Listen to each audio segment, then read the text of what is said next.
গত পরশু রাত থেকে না আমার শরীরটা ভীষণ খারাপ হয়ে গেছিলো, এতটাই শরীর খারাপ হয়ে গেছিলো যে কালকে সারাটা দিন আমি বিছানা থেকে উঠতেই পারিনি। তো কীভাবে আর রান্না তোমাদের সঙ্গে শেয়ার করব। আজকে অনেকটা না হলেও কিছুটা ভালো আছি, তাই দুপুরে খাবারের ব্যবস্থা করছি। এখানে দেখো গাছ থেকে একটা লেবু পেড়ে নিয়ে এলাম, আর এদিকে প্রেসার কুকারে সরষের তেল গরম করে একটু গোটা জিরে ফোড়ন দিয়েছি, ফোড়নটা হালকা ভেজে দিয়ে দিয়েছি আলু, পেঁপে, কাঁচা কলা, গাজর আর একটু গ্রেট করা আদা। সবজিগুলো ভালো করে আদার সঙ্গে একটু নেড়েচেড়ে নিয়ে দিয়ে দিয়েছি একটা মিডিয়াম সাইজের টমেটো।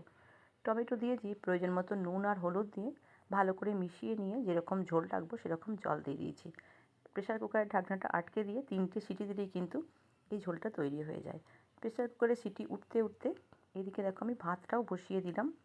ভাতের সঙ্গে দিয়েছি একটা আলু পরিষ্কার করে ধুয়ে খোসা ছাড়িয়ে হাফ দিয়ে দিয়েছি, কয়েক টুকরো উচ্ছেকেও পরিষ্কার করে ধুয়ে ভেতরের বীজগুলো বার করে দিয়ে উচ্ছেগুলোও দিয়ে দিয়েছি। আর ঝোলটা দেখো হয়ে গেছে, একটু গোলমরিচ দিলেই ঝোলটা কিন্তু একদম রেডি। ভাতের সঙ্গে উচ্ছে আলু সেদ্ধ মাখা নিয়ে নিয়েছি, এই হালকা পাতলা ঝোলটা নিয়েছি, গাছে যে লেবু পাড়লাম সেই লেবুটা এক টুকরো নিয়েছি, আর কাঁচা পোস্ত বাটা নিয়েছি অল্প নুন আর সর্ষের তেল দিয়ে মাখা।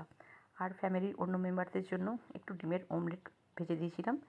তো এই ছিল আজকে দুপুরের আমার ভেরি সিম্পল লাঞ্চের আয়োজন। আর এক গ্লাস জল তো নিয়েই ছিলাম। কেমন লাগলো আমার এই লাঞ্চের আয়োজন কমেন্ট করে জানিও, ভালো লাগলে লাইক করো।